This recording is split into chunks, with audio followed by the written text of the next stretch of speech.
Extra Drama, book number 5, All Night Long. So does that mean Miss America? Welcome to the Extra Drama bonus episode for Sweet Valley High, number 5, All Night Long, by Lionel Richie. Right? Or Francine Pascal. Or Kate William. Did you guys notice when you open the book that it says that it's written by Kate William? I did not notice that. Created by Francine Pascal. Who is Kate William? We'll never know. You can write your own Sweet Valley High book. Send postcard, too. These books these editions that we read, this book was one of the shortest ones yet. It's only 117 pages long. And it has this lengthy back section called Coming Attractions that has scenes from the next book, Dangerous Love, which is going to feature a motorcycle, and then a special bonus for fans of Sweet Valley High. Here's more about some of the people you've met in Sweet Valley and would like to know better. And there's a description of Bill Chase, which I probably could have read in the last episode, but it goes on for 3 pages. And Lila Fowler, there's pages about Lila Fowler and Bill Chase, which you think would be a setup for the next book, but it's not. I guess maybe the idea was it was going to make it easier for people to drop into the books. When we're thinking about what more we wanted to talk about with regards to All Night Long, Jess mentioned the concept of consent. This book, as we mentioned in last week's main episode about Book 5, where we went through the plot, features some weird and kind of scary attempted date rape with this older guy, Scott Daniels, and Jessica. Scott knows that Jessica's 16, and Jessica knows that Scott has a reputation. Although, when Jessica is at the beach with the other college-age girls, somebody tries to advise her that Scott has a reputation. Do you remember what she thinks? She just basically brushes it off. Well, she wants to hear more, but then they get interrupted, so she doesn't inquire farther. Yeah, but I thought it was so interesting that what she says, or what she thinks right away is, a reputation for what? Which sounds almost like a joke, but if she really means it, then it's like, does she really not understand? It seems like she must understand what Scott might want from her. Yeah, I mean, maybe we're all reading it the wrong way, and that Jessica's very naive and she has no clue what she's walking into. Like, she thinks it's going to be a crazy party, but maybe she doesn't realize that there's as much potential for sex as there really is. That's true. I mean, maybe Jessica, as this really fabulous, attractive, and manipulative flirt, because she's used to having all the power, never dreams that things might go further than she wants, and maybe doesn't even really think about how far they could go. It's kind of hard for me to believe that, like, a girl in high school, even in the 80s, would not have been cognizant of the fact that boys might want to have sex with her. Of course. And it seems like Jessica is actually, using that, using her sex appeal.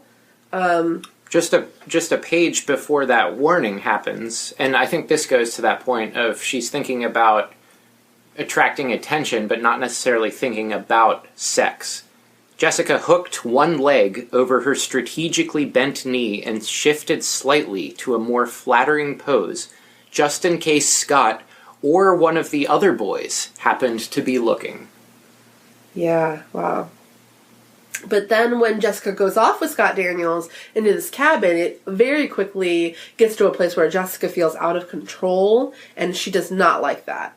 She goes from being a little bit scared of Scott in a way that she's excited by to just flat out being afraid of him. And then the book gets a little bit scary for a little while.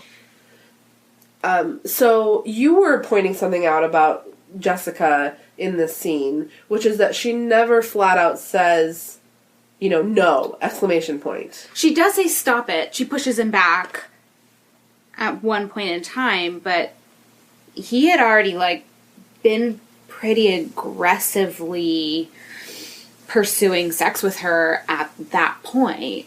Yeah. So I just don't know if it's that she didn't express that if it wasn't written in the book. Yeah, and I guess the reason I bring it up is in no way to suggest that because she didn't say that, somehow what Scott's doing is in any way okay. But one thing that has sort of become the purview of this podcast is to sort of fantasize about how we would write these books if we were writing them now. And especially with the young reader in mind, like what is the lesson that we want them to get from reading the book?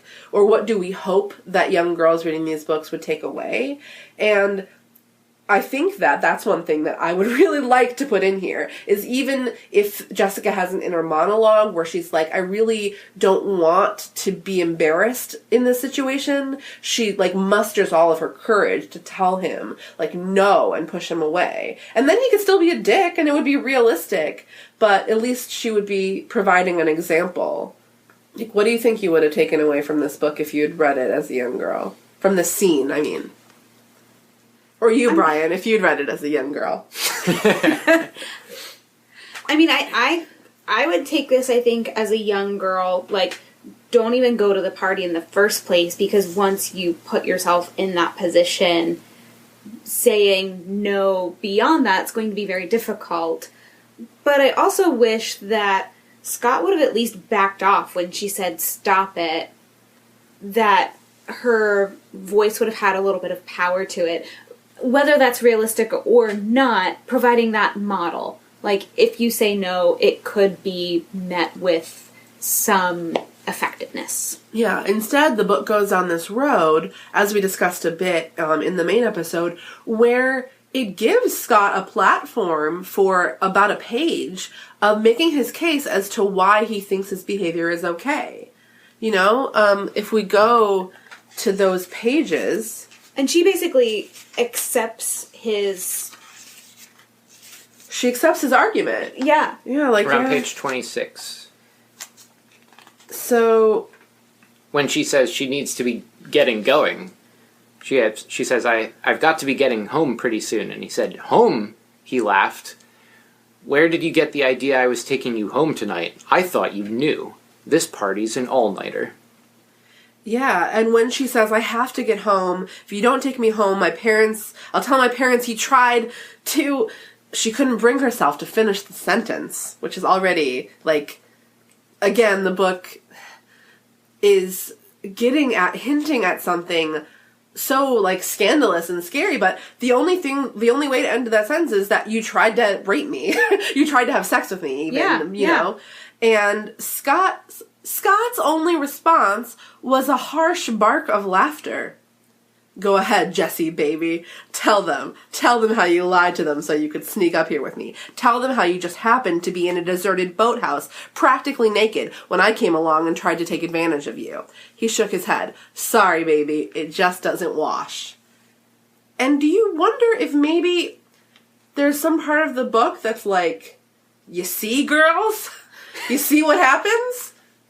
I don't know, like, it's not super comfortable. No, it's not. I mean, never mind that narratively it's really frightening and you hate Scott forever. Go away, Scott. And all men like Scott. Go away. No means no. Time's up, Scott Daniels.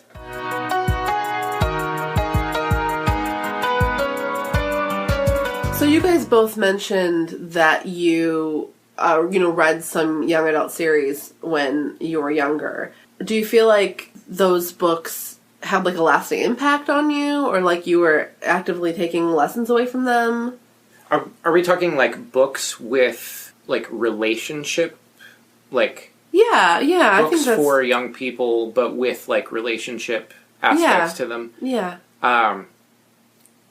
I don't remember as much of that from the Hardy Boys. In Encyclopedia Brown's one friend is, I think, Sally Kimball is her name, and she routinely will, like, beat guys up who are, like, bad boys. Like, the type of, like, a Scott Daniels type. She would have, like, beaten him down. That's awesome. That's badass. So I think she was, like, I took from that, like, oh yeah, that's a heroic kind of female character. Cool. There. Well, Jess, I know you mentioned before that you read Babysitter's Club books. I devoured those books when I was a kid. much like Scott Daniels devours Jessica's neck in this book. But that's what you did to your books? Yeah, it's just all over them, kissing their covers especially. Particularly when the cover of a Babysitter's Club book featured Mary Ann's boyfriend Logan. I really had, like, nowadays, hashtag relationship goals with, for Mary Ann and Logan. I thought that was, like, a really good example. Do you remember them? Vaguely. Well, one thing that I think was kind of cool about Mary Ann and Logan was that Mary Ann was by far, like, the mousiest, like, least outspoken of the girls. She was kind of studious, and I guess I just always thought it was neat that she was the one that had this cool, nice boyfriend. I mean, Christy has a boyfriend, too, which is interesting since she's a real tomboy, but I think his name was, like, Barry? Bart! His name was Bart! Christy's boyfriend's name was Bart. Yeah. Well, I think we'll find that future volumes, it's rare that there's something quite as intense in terms of an assault, a sexual assault, as what we find in this book. And, I mean, sexual assault, I don't think Jessica's going to classify it that way. But one thing that is so strange about these books as they go on is that a lot of really traumatic things happen, and they don't leave a lasting impact on the characters, really. Other than a passing thought about, like, oh, well, Todd doesn't like Jessica so much because Jessica almost kept Todd and Elizabeth from getting together.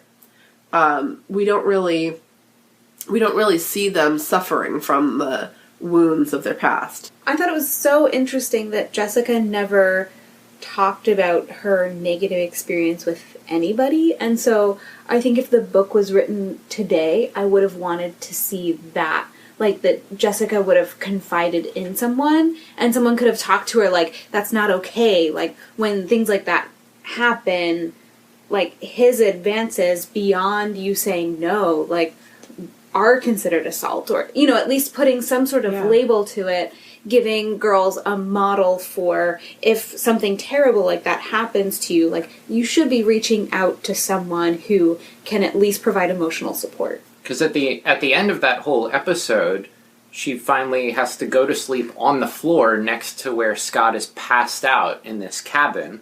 And the last thing it says about it is Jessica had never been so miserable in her life, and yet she doesn't talk to anyone about it at any point in time. She doesn't even tell Elizabeth what happens. I hadn't really thought about it, but knowing Jessica, and I feel like I know Jessica pretty well, actually, from reading a lot of these books, I am sure that she would have been highly embarrassed at the way all this went down. Like, on the surface level, she's mad at that horrible Scott Daniels. What a creep. But, like, he doesn't deserve my time of day. But beyond that, I think she would be mortified if anybody realized that she had been in a dating situation where she'd been so humiliated and also had been out of her league, out of her depths. I think that she would be mortified to let anybody know. And while, because of that, I guess her silence is realistic, as you're saying, Jess, it totally misses the opportunity for to provide a kind of lesson about how you can handle these things. If Jessica broke down or, like, even, confided in anyone about what happened and had a chance to talk it through, that would be a good example that she was setting, or that the book was giving to young people reading the series. Well, I had one other really cool thing that I wanted to get to. I got a fan email. So I'm really excited. Hooray!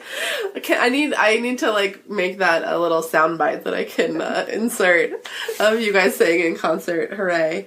You can copy that clip and reuse it. Definitely. So I had an email from a listener named Lauren, I was thrilled to receive, where she says, I just wanted to say I'm loving your podcast. I'm a late 90s baby, but I absolutely die for this series. I started reading it probably early 2000s, and I'm just addicted to it. So that's fun to hear about somebody who also started reading years later.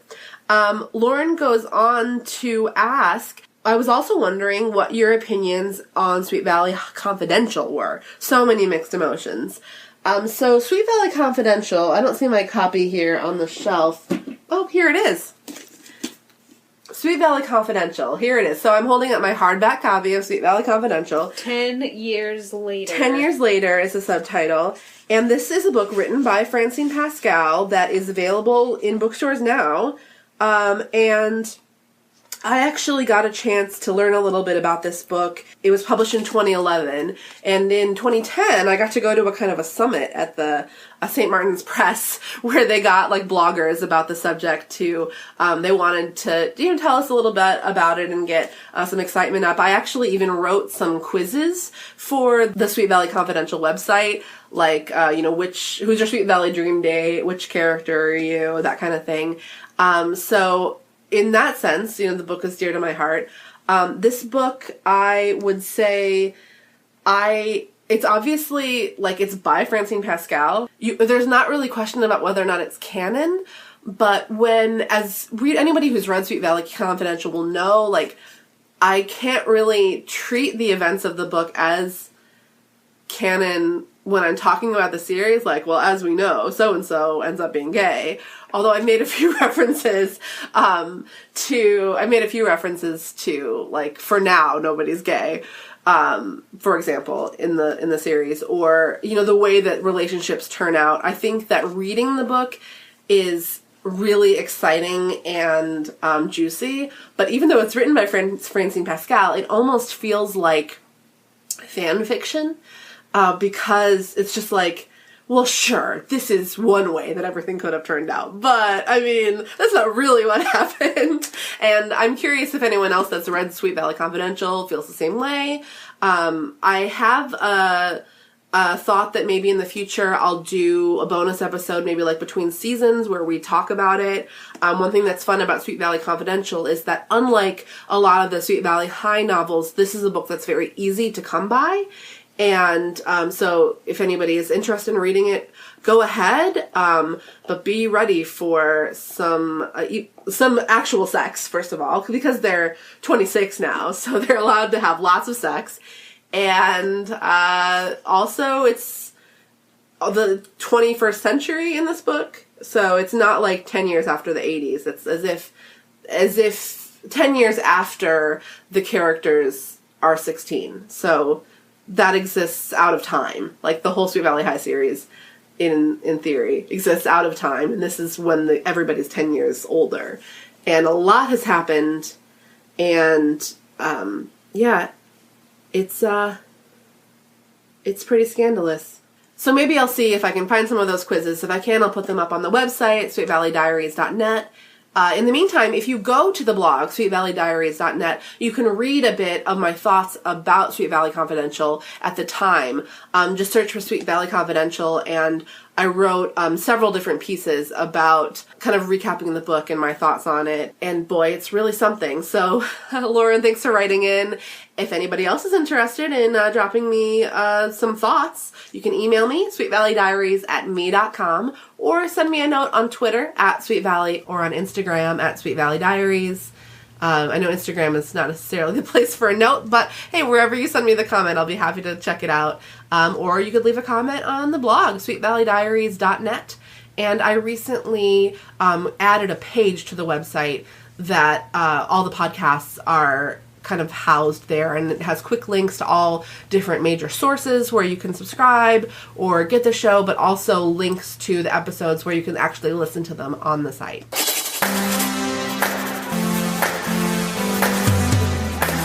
I want to say thank you again to Jess and Brian Reece for joining me, and thanks for reading this book. Thanks for having us. Yeah, thanks. You're welcome. So are you ready to read Book 6, Dangerous Love now? Do you gotta know what happens next?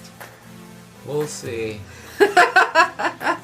Okay, I'll take that as a soft yes. A soft maybe? We'll call it a soft maybe. Okay, thanks. So is that me to meet Miss America?